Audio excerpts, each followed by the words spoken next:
Warning, this content may be upsetting or disturbing to some audiences. During my internship, I was in the pediatric emergency and a family arrived with 2 children, approximately 5 years old. One of the brothers had accidentally fully inserted a sewing needle into the other's chest, and it was totally submerged under the skin, so it required surgery to remove it. The problem was that the father was extremely religious and refused surgery. We took a chest x-ray and you could even see the eye of the needle, but the father said it was only a shadow and that God was going to heal it. It became a race against time because in successive radiographs we saw that the needle moved under the skin of the chest. Luckily we managed to convince the father and the boy entered the operating room. Former hospice nurse here. Massive pulmonary bleeding. We know it could happen, you prepare stuff for when it does happen, but seeing someone basically drown in their own blood is messed up. This guy had a tumor in his lungs and it kept growing and it basically popped an artery. I just laid the guy comfortably in his bed and walked out the room when his wife screamed and I heard something wet splattering on the floor. Ran back in there, saw what was happening, grabbed a stack of dark towels and knelt down next to his bed. Sent his wife out of that room. Spread out some towels, but the amount of blood coming out was massive. Grabbed his hands and told him everything would be over soon. He tried to speak but there were only some gurgling sounds. I have never seen a man more afraid. Pure fear in his eyes. He was in shock after 3 minutes and dead in less than 10. Blood congeals really fast. Huge blobs on the floor and my uniform was red and sticky. I will never forget the look in his eyes and the sounds he made when he tried to speak. Neither of these are that crazy, but they're the ones that affected me the most. In the ER, a woman in her mid-20s is brought in unconscious. She was found on the floor of a store aisle. People thought she just fainted or had a seizure. Turns out she had a massive brain bleed and was brain dead. A healthy woman just enjoying her day will never wake up, and that can happen to anyone anytime. The brother was in shock seeing his sister was breathing but gone forever. Second one. A man brought his wife to the hospital because she was acting confused. They've been married 40 or so years. Turns out she had cancer all over her body. Stage 4. Biggest problem was the brain. He asked what we could do for her. The drive had to tell him that his wife would die in about a week. There was nothing to do but make her comfortable. Watching him realize that his entire world is vanishing in 7 to 10 days was terrifying. Then we had to go in the room and tell the woman that she was dying. I don't know if anyone can fully accept that they're going to die in 1 week. I am an emergency department nurse and we regularly see blood, gore, and death. You have to become accustomed to it pretty quickly or you will not last long in the profession. The one thing I cannot get used to is the child abuse. Not infrequently we get infants who end up dying because of some horrific neglect or abuse. People will walk in a blue, not breathing baby and say things like, "He isn't acting right." You hope it is due to abysmally low health literacy, but oftentimes it is just terrible neglect. The scariest stuff isn't the gore or death, but the angry and aggressive drug addicts. They look like zombies and they have nothing to lose. Most of the time it is just threats like, "I will wait for you to get off and then beat you up, or I will find you and murder your family." Honestly, I have had numerous individuals tell me this. Sometimes they get violent and come at you swinging, biting, and spitting, and the only thing between you and them is some tiny waif of a security guard making $12 an hour. It can get pretty gnarly. Nurses, who are just trying to help and can do very little to defend themselves, are regularly punched and kicked. We mostly just laugh about it and chalk it up to the nature of the emergency department. Okay, so, full disclosure, I'm a clerk. Yes, a simply desk jockey. That being said, I see everybody first. Every patient who enters our office, they first come to me. There was one girl being seen in one of our facilities that would stop by and chat me up from time to time. We just saw a lot of each other in passing, with me working there and with her being a regular patient. Her name? Don't know it. Reason she came in? No idea. So we're just chat buddies. Months go by. We kinda click, joke around more. Real funny girl, bright. Smiled a lot. One day she walks in, shaking. Eyes bugged out. A woman is standing behind her, obviously concerned. The girl asks me to come out from my desk so she can talk to me. She's shivering. Looks like she's not slept in days, but is wearing pajamas, disheveled hair. Sunken eyes. Classico no appearance. Obviously I oblige and go stand next to her. She turns to look at the woman behind her, turns back to me, leans in. She says, "They're after me. They're going to take me away. That woman is trying to get me to take these pills. I need to see my doctor now." She understands. Turns out she was one of the outside patients, suffered a complete meltdown. Stopped taking her medication. After I walked her up, I went to talk to the woman. She was crying. It was her mom. Horrifying to see what can happen to people. I mean, I'm no stranger, I have my problems, but I expect it of myself. To see this seemingly chipper girl do a complete 360 was scary as hell. Just remember, you never know. You never know what someone is carrying inside of them. So, be kind. As much as you can. My econ teacher used to be a firefighter and he told us a really sad story about a crash. They ended up getting a call about somebody who rolled their car on the freeway. When they arrived, their captain pulled them aside after assessing the damage and said, "Listen, he's pinned under that car and is split down the middle. The moment we move the car his organs are going to shift and he will immediately die." They walked up to the guy and asked him, "Do you have any family you'd like to say goodbye to?" Everybody was crying as he told his wife and children goodbye for the last time. I am studying to be a paramedic in South Africa. While we study we work on ambulances and in hospitals etc. The first time I went into a red zone, area of high gang presence or previous known attacks on service personnel and vehicles that requires us to take a police van in with us. I didn't really think much of it. Then my elderly gentleman patient and his lady friend get in. He requires assistance walking but she, the classic hunched over lady with enormous bag, climbs in and sits down with a smile. Just as she gets comfortable, with her bag on her lap, she looks up at me, smiles and says very calmly and as a matter of fact, "We should go quickly, they might shoot us." I have seen other violence, what gang shootings look like and people with a lot of physical trauma, attacks etc., but this was the scariest to me. Just the acceptance of it, as the police force in some areas like immensely and there's not much anyone can do. I don't want anyone to live like that. Not me, but my mom was a volunteer firefighter and first responder for many years while I was growing up. Craziest and scariest story she ever told me was what I call the mashed potato baby story. Fair warning, it's really messed up and sad. She still has nightmares from this. Not for the faint of heart. Here we go. This happened in my early years of high school, so mid-2000s. My mom would get calls in the middle of the night on her radio. She didn't always go to them, because she was also a paraprofessional at my school and worked the substitute para line before getting ready in the morning, so she would frequently be awake and checking messages around 5 a.m. Any call that was coded child or infant not breathing, though, had her flying out the door. Those were the ones she made sure to go to. It was the middle of the night, and her radio goes off. Beeping and chirping like nuts. Code comes out infant not breathing, address is only a couple miles from our house in Bum, Egypt, across the street from a nearby lake. Dispatch doesn't always give details on calls, notably if there are kids. Mom flies out of bed to get dressed and out the door. I didn't ride along this time, even though I was awake and offered. I'm thankful I didn't. She arrives at this house.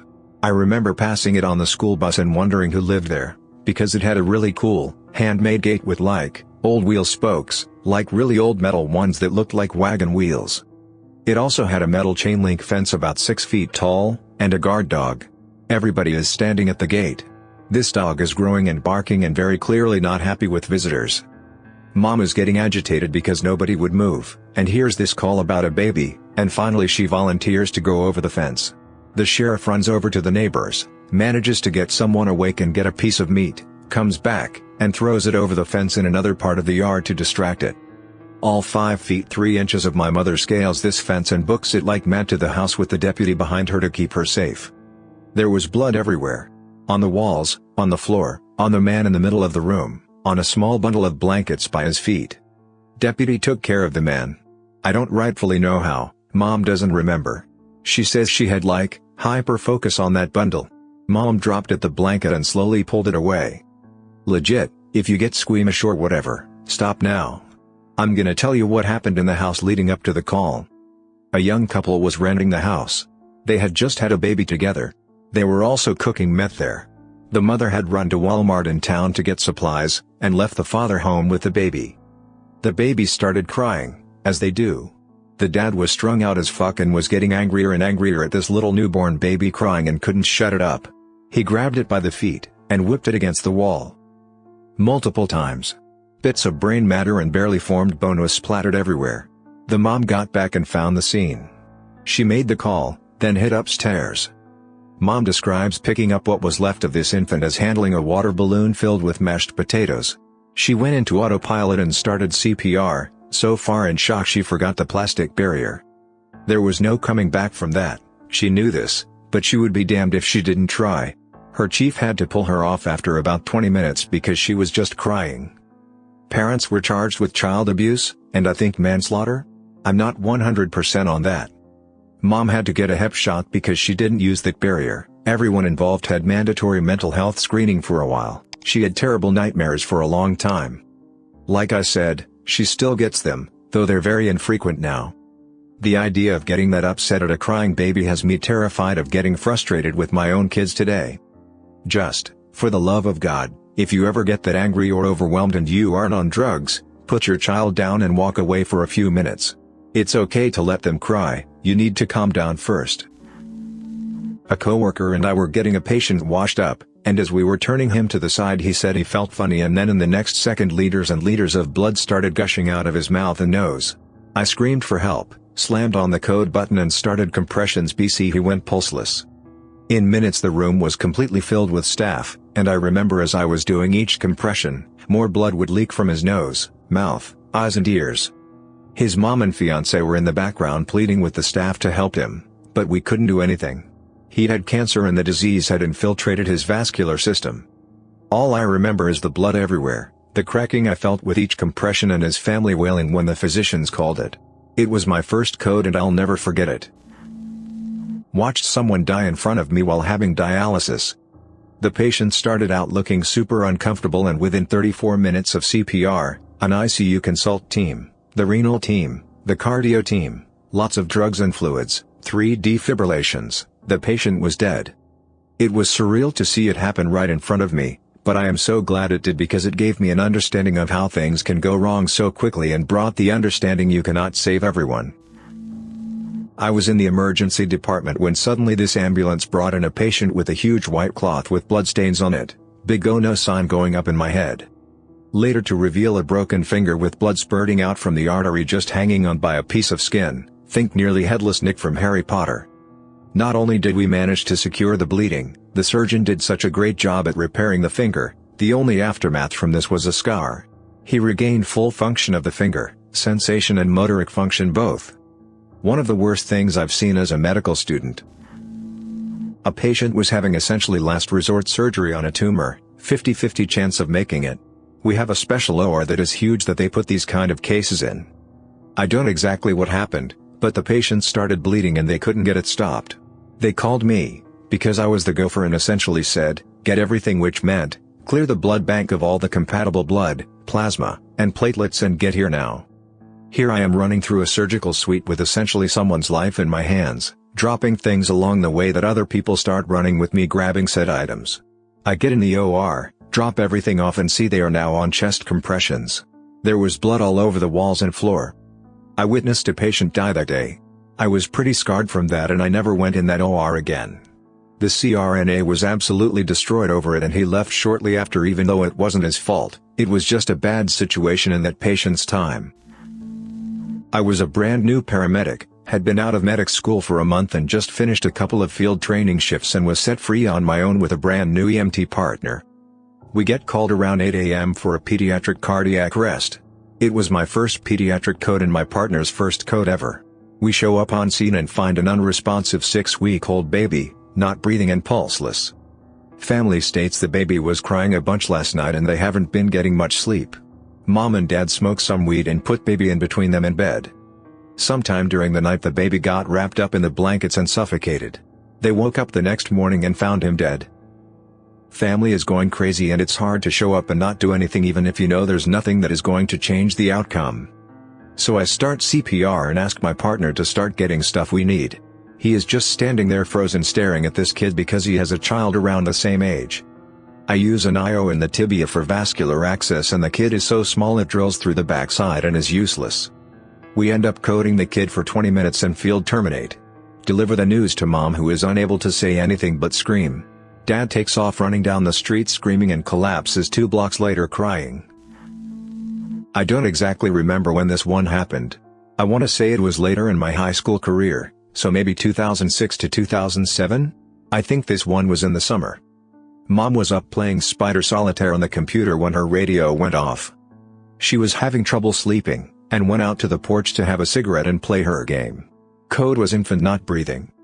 I woke up to her getting dressed as the dispatch was sending the address. My room was a wall away from my parents. I didn't bother getting out of bed. I remember the door to the garage slamming, and hearing her peel out of the dirt driveway. When she arrived at the house, she was the first one there. The mother was at the door, all kinds of panicked, trying to tell her what happened. The bedroom was upstairs. The father was inside, standing over the crib, doing CPR. And here's the backstory. Get ready for the feels. They were good parents, 2 lovely children, nice house, sweet dog. Kids were 3 years, and 10 months. Father had woken up in the middle of the night. He didn't know why. Something felt wrong, but he couldn't put his finger on it. He decided to check on the baby, because he didn't hear her breathing on the monitor. She had died of sudden infant death syndrome. He freaked out pretty hard. Woke up the mother to call 911 while he started CPR, praying to bring her back. She wasn't cold, but wasn't the right temperature either. They didn't know when she stopped breathing. Mom pushed him aside and started CPR herself with the plastic barrier. After a couple compressions, she noticed something felt off under her hands. Still doing compressions, she asked the father what exactly he did. He explained and showed her how he performed CPR. He used his full hands. You don't use your full hands on infants or children. He blew the baby's heart. Mom still tried, but there was nothing anybody could do. She worked on that baby for nearly an hour, praying desperately for her to wake up. Of course, she never did. Nobody had the heart to tell the father what he'd done. He was already such a mess. Mom came home in tears. I sat up with her that night. I really wanted to bring her back, but... She sobbed. It's like the biggest parent fear you could ever have. Just waking up, but your kid doesn't. I still panic when I check on mine and they're sleeping so hard I can tell right away if they're breathing, because of this story. I shadowed a doctor in a level 1 trauma center in the US several times over the course of the summer a few years ago, so I got to witness some crazy moments firsthand without any of the pressure and responsibility. A teenage girl overdosed on fentanyl, and her boyfriend dumped her on the ground outside the ambulance bay. Luckily one of the paramedics cleaning up his truck saw her, picked her up and carried her directly to the trauma room. She was apneic, cyanotic and had faint carotid pulses. She was circling the drain. They simply gave her a dose of intranasal Narcan, half in each nostril, and then started bagging her with high-flow oxygen, and after maybe 15 seconds she came to. Violently. She was understandably shaken up. The nurse said to her, "You were just dead, let this be a wake-up call." She was alert and oriented, but the last thing she remembered was snorting a line of heroin. That's it, cut the lights, Shannara, no fanfare or pearly gates. Kinda messed me up for a while, that you could be going about your everyday routine, granted hers was heroin addiction, and the next moment your flame is snuffed out. The doc wanted to show me some different types of sutures, so he stitched up a 19-year-old kid with a facial laceration and partial avulsion of his earlobe. He was homeless, and had just been walking to a friend's house when an unknown assailant robbed him at gunpoint, stole his backpack, with all his earthly possessions, and pistol whipped him until he knocked him out. I was also 19 at the time, the same age as this patient, and it forced me to recognize my privilege as someone who can shop around for careers when I could just as easily have been in this guy's shoes by a stroke of cosmic bad luck. Dude was sitting at a red light with his window down when he was robbed and struck in the face with a hammer. Docs were obviously concerned about potential head trauma or brain bleed based on the paramedics' report over the radio. Patient arrives, and it turns out he's been struck with the claw side of the hammer, and it's penetrated his cheek. He has a gaping wound, and all of the teeth in the top and bottom rows of the left side of his mouth are obliterated. Probably ended up needing a dozen or so oral/maxillofacial surgeries to repair it, but he was super lucky. A woman was having a massive hemorrhagic stroke. They induced paralysis and intubated her so she'd be stable for a head CT, and they were waiting for an open OR as her condition continued downhill. No OR was available, so the neurosurgeon, who looked all of 12, came down to the trauma room, established a relatively sterile field. The neurosurge nurse shaved the patient's head, and the surgeon briefly measured with a flimsy plastic ruler and mapped out a plan of attack and marker. He injected a local anesthetic that caused a huge bubble to form under her scalp, which I'd never seen anything like. Then, he drilled into her skull, and when he reached the ventricle, Blood gushed out of the small hole he had created. He inserted a catheter to continue draining fluid, and saved her life by alleviating the intracranial pressure that the fluid buildup was causing her. Her stats began to improve instantly. It seemed like almost as much of a miracle as the Narcan. I don't know how the woman fared, and I realized that this is one of the downsides to emergency medicine. You don't really get to wonder what happens to a patient down the road after you intervene. Once they're stable, they're off to a specialist who's better equipped to observe and treat them for the long haul, and there are always more incoming patients who need your help. Was working in psych. I was the director of recreation therapy for the entire hospital. My office was off one of the wings, at the bottom of it near a day room that was hardly used. It was the geriatric unit. One day I walk out of my office for lunch, and a family is having a meeting with the social worker on that unit. As I am walking up to the front day room and exit for the unit, I start to smell the unmistakable smell of human feces. I round the corner to the opening of the day room and see the young granddaughter of the PT whose family is meeting with the social worker sitting by her grandmother at the back of the day room, white as a ghost and the facial expression of pure shock and horror. Her look, and the smell causes me to expect the worst, so I take a few steps forward and look in the direction this little girl's gazes. One patient is standing close to the edge, with her pants and diaper down to the ankles. There is poop everywhere. On all the chairs close to her, on the wall, on the floor, on the Mary Walker she is using, in her hair, in her teeth, in her clothing, on the TV stand. It is everywhere. As I watch, she is bending over and scooping/catching slimy poop and depositing it around on all the locations I just mentioned. Yes, she was eating it also. Just about everything on this lady was covered in poop. I look to the right, where the nurse's station is, and the two techs are sitting below the eye line of the desk looking at magazines. All I could muster out was, ladies?" They both looked up and said, "Oh no," at the same time. They then proceeded to rush out of the nurse's station and approach the lady. She tried to greet them with open poo-covered arms and hands. This caused them to freeze. At this point I left. While leaving, they were doing some weird dodge attempts trying to figure out how to get a hold of her, and minimize the doo-doo contact. The nurse on the unit was watching them and shaking her head, then went back to prepping the meds that she was working on in the first place. The poor little girl was still in shock. She had a straight shot view of this older lady's plumbing section and all the action that happened from it. I can only imagine the questions she asked her parents later, most likely wondering if her grandmother was going to end up doing the same. I used to work at a residential care facility in the area, catering mostly to clients with bad mental health problems and potentially dangerous behavior. Over the years working there, I had done so many restraints and got hurt so many times that I lost count. Eventually though, we got a particularly troubled client. He had pretty difficult behavior in general, but he was very strong and had an unusually hard head, which he would use to bash things at times when angry. One time we put him in a couch hold and I was behind him with the protective mitts we used for ethical head restraints. I wasn't paying attention closely enough and eventually, he whipped his head back and bashed me right on the nose. I knew immediately that I got a concussion, while I felt my nose was broken and I was in excruciating pain. I had to basically just stumble on over to the main staff area to ask my superior to take over. Luckily I just got a deviated septum, which I still need surgery for, but I was very traumatized by this and my nose and right eye were dark red and purple for days, and luckily, I started working somewhere else about a week later. Even after almost 3 years, I still remember the pain, the ugly cracking noise, and the anxiety I experienced at the time. EMT in southern Louisiana. On a basic life support unit, get called for a transfer from a hospital about 2 hours or so away to a hospital in my city, specifically to the burn unit. It was for a boy around 1 year old, maybe closer to 18 months. And he had some pretty bad burns.